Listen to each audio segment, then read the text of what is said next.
relay. Hilde Fenn has done an excellent job so far, and the Romanians shooting 5 out of 5 as well. Now Brune came in, Patrick, 26 seconds behind, so late getting into position, but she's tried to pick that up in her shoot. And well, she's certainly done that. It's brilliant. That's a great recovery, Mike, a risky one, but I think her tactics were pretty clear. Don't put too much effort into trying to get back to the front of the field. Just take it easy and shoot well, shoot clear, and look at that. She's gone all the way up into 6th, having been down in 18th position. You know, that takes a very cool mind, a very calm biathlete, and that is why Brune is so perfect on the shooting range. It's a mystery why she hasn't had more success at World Cups, why she hasn't had more podium finishes. It's just really her ski speed. She doesn't shoot. She's not the fastest in terms of shooting speed, but she just doesn't quite have the track speed, losing 45 seconds over 7.5 kilometers. And she's one athlete who's been affected by the fact that they've cut down the number of individual races, the long distance race with the 1 minute penalty for a miss. Of course, absolutely. That was a great performance from Hilde Fenn. She's only 19, and this has got to be a very daunting day with the amphitheatre here. It puts even more pressure on you. So the top 6 teams all shooting perfectly, and Ukraine in there as well, but they were just a little bit behind time. Not quite sure what's up with Shima. She is the slowest of the Ukrainians, so if Ukraine can finish this leg and only be 30-40 seconds behind the leaders, I think they'll fancy their chances of a podium finish, because they've got the 2 Semelienko twins and Elena Pedrushna, who's having a really good season so far.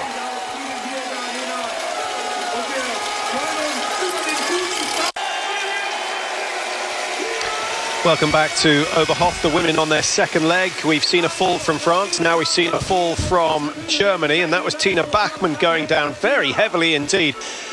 Mike, that's the worst possible time to go down, the fastest part of the corner, and she loses all the benefit of the 50 kilometres an hour that they build up coming down to that bend. Where's the mistake? Huge amount to lose. Camera, let's get on her. But yeah, that's a huge, you lose all that inertia, all that speed down into the next climb. And there she is in the far distance on the right-hand side, Tina Bachmann. She's recovered pretty quickly, and in fact used the remainder of the downhill to pick up some good speed. But it's given the Czechs with Vitkova a little bit of an advantage. Fenn of Norway, who shot clear. No penalty loops incurred on the first, so all the teams are still within a minute and a half. I guess the biggest surprise is that the Olympic champions, Russia, are down in 13th position after that first shoot and starting to make ground now. Russia on the left of your screen. That's Ekaterina Glazarina who's on the charge now with some making up to do, but that doesn't bode well for her first shoot in the stand position. Well, that's a great gain by Russia. Mike, just looking to see where she's lying. 9th now. Brune's gone from 6th back down into 10th.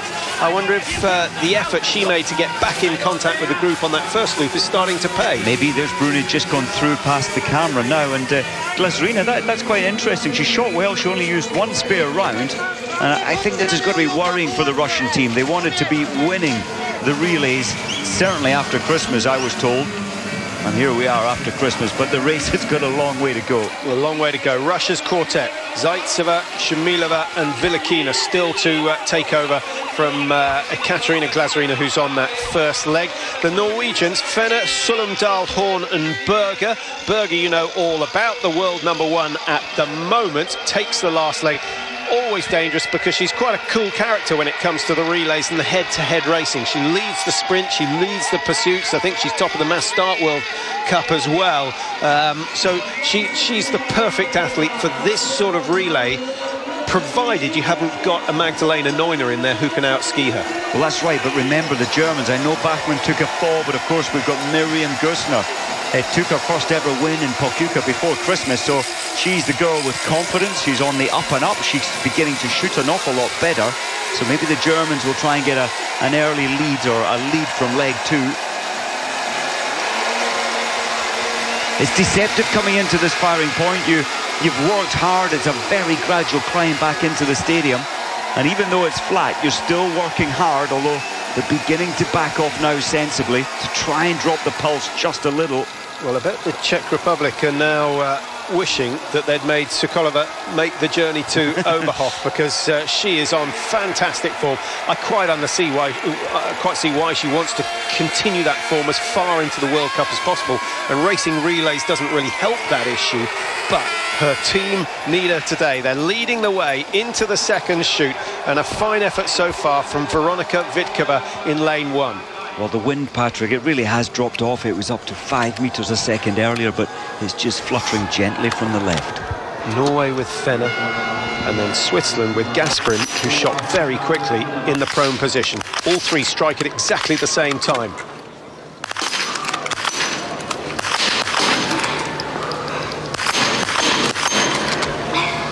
Gasperin this time taking her time, but making sure of the targets until number 5 goes wide. So a chance for Bachmann to get back into it, and as soon as Brunet settles, which will be in the next couple of seconds, then the French will have a chance. Penalty loops coming the way of Norway. That's the more traditional approach to the relay. Make mistakes early on and then make up for it later on. So one penalty loop. Germany shoot 5 out of 5. Great shooting from Bachmann, considering she took a fall and had to work hard to get back into contact. Brunet misses. Italy with Vera has gone 5 out of 5. She'll move up the order, and everyone else pretty much average. Russia, having been down in 13th, could well move into the top 6 if they clear the last target, which they have done.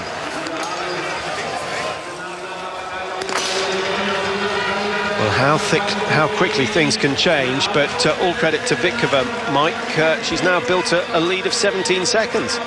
That's brilliant. Vitkova, we saw her as a junior, how talented she was, and she really has come through this season as one of the best.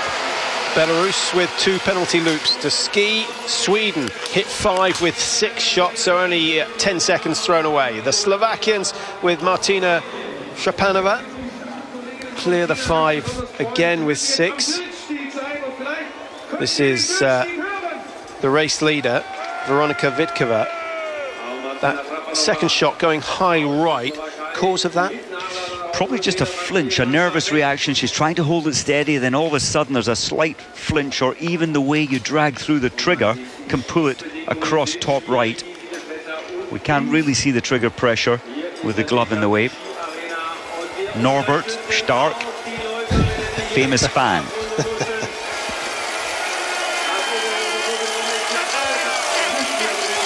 So heading for home now, and the completion of the first leg. Zverikova for the Czech Republic, waiting to take the second leg for the race leaders at the moment. 17 seconds, that lead might be cut fairly dramatically by the end. The Italians, Vera on course, handing over to Karen Oberhofer, Gontier Rungaldier, some names that you won't be that familiar with.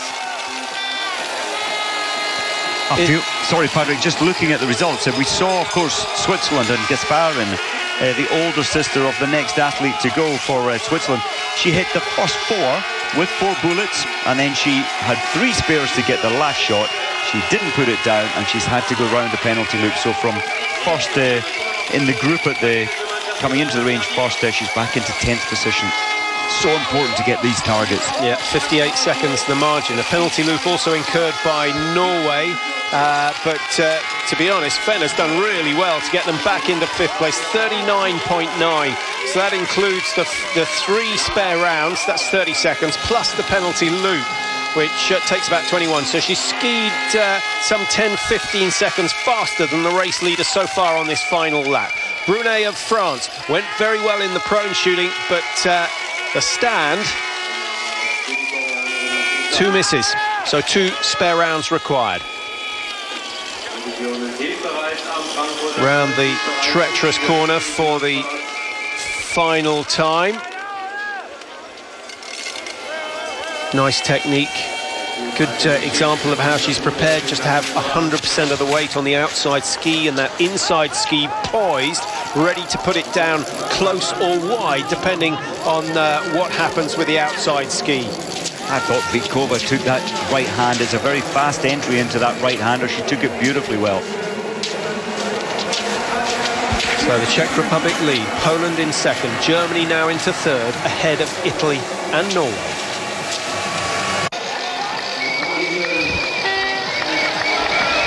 Misty conditions here in Oberhof, and it is definitely getting thicker and thicker and thicker as the wind eases. That's often the problem. And it's a long time since we've had to stop a race because the visibility's got so bad, but it could get close tonight. Let's hope not, for the sake of the race leaders, the Czech Republic, who've done very well so far. Germany will be happy, I think, with third position, especially when they look to see the two teams in front, the Czech Republic and Poland, who don't have the same strength in depth as Germany. I think the Czech Republic, with the World Championships going to the Czech Republic on, the 7th of February, they really have lifted their game for the first time. The World Championships going there. That was outstanding from Vidkova.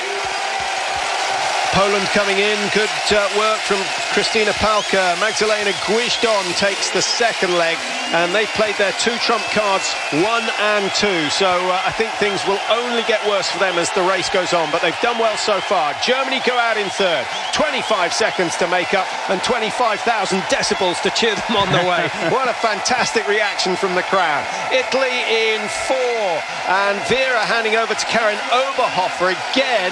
I think maybe the third leg could be crucial for them. Norway go out in the top 6 with Hilda Fenn handing over to Sinevied Solomdal.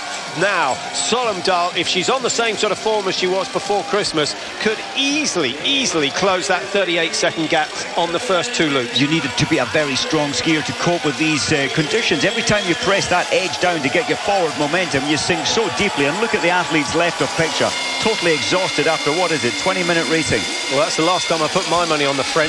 Down in 11th, 104 behind, and they've played their safest card already. Brunet, who hardly ever misses a target, has taken a fall and missed 2. What's going on? They might come back, Patrick, you never know. They might come back. They've got a good quartet. Bescon, Boilly, Dorin, all still to race. Only Norway and Switzerland there on the penalty loop out of the first 10 teams.